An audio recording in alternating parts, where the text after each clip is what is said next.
The worst thing for creative people is to not be creative because they just die. Because it's like maybe you're a tree with a few major branches, you know? That's your personality. So if you're extroverted, man, you can't be cut off from people because you just wither. And if you're agreeable, you have to be in an intimate relationship or you die, you know? And if you're conscientious, man, and you're unemployed, you're just going to eat yourself up because you have to have a duty and you have to carry a load because you just can't stand it otherwise. And open people have to be creative. They have to be because otherwise they die. They don't have any vitality. And so they're cursed with the necessity of putting a foot out into the unknown and making sense of it. And then they're also cursed with the necessity of trying to make a living while they're doing that, which they can't because you can't. It's almost impossible to monetize creative action, as many of you who are creative will no doubt find out. It's very, very frustrating. It's not that creative action is without value, right? Because the creative people are entrepreneurs and the creative people revitalize cities and the creative people make things magnificent and beautiful. You think about what's happened in Europe over the last 1,000 years, say 2,000 years, this amazing, unbelievable collaboration to make things so beautiful that they're jaw-dropping when you walk into them. And you think about the economic value of that, right? I mean, I think it's either France or Spain that's the most visited country in the world. It's one of those two. I think there's more tourists in France than there are people most of the time.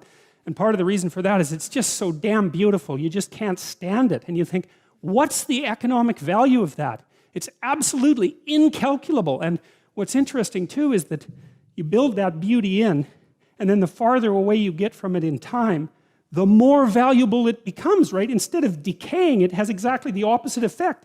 Its value magnifies. And one of the things that I'm deeply ashamed of as a Canadian is that our sense of beauty is so underdeveloped. We're so primitive. It's not even primitive, that's the wrong word, because, you know, I don't know what it is. It's second rate. It's second rate at least. It's terror too, because people are afraid of beauty. But the idea that art is, the conservatives really have a problem with this in particular, because conservative people tend not to be that creative. And it's a mystery by temperament. It's a mystery to me, because they should be concerned with economic development, and beauty is so unbelievably crucial to economic development that it just yells out at you, you know. So anyway, so that's what artists are doing. And so one of the things I would say is buy a damn piece of art, you know.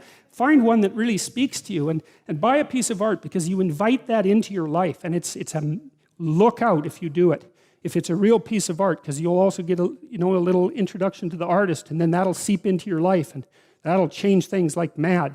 But it's unbelievably worth it, because it opens your eyes to the domain of the transcendent. That's the right way of thinking about it. A real piece of art is a window into the transcendent. That's what it is. And you need that in your life, because you're finite and limited and bounded, right, by your ignorance and your lack of knowing. And unless you can make a connection to the transcendent, then you don't have the strength to prevail. You look at these magnificent cathedrals that our civilization built over the centuries. You know, some of those, they're still building this Sagrada Familia in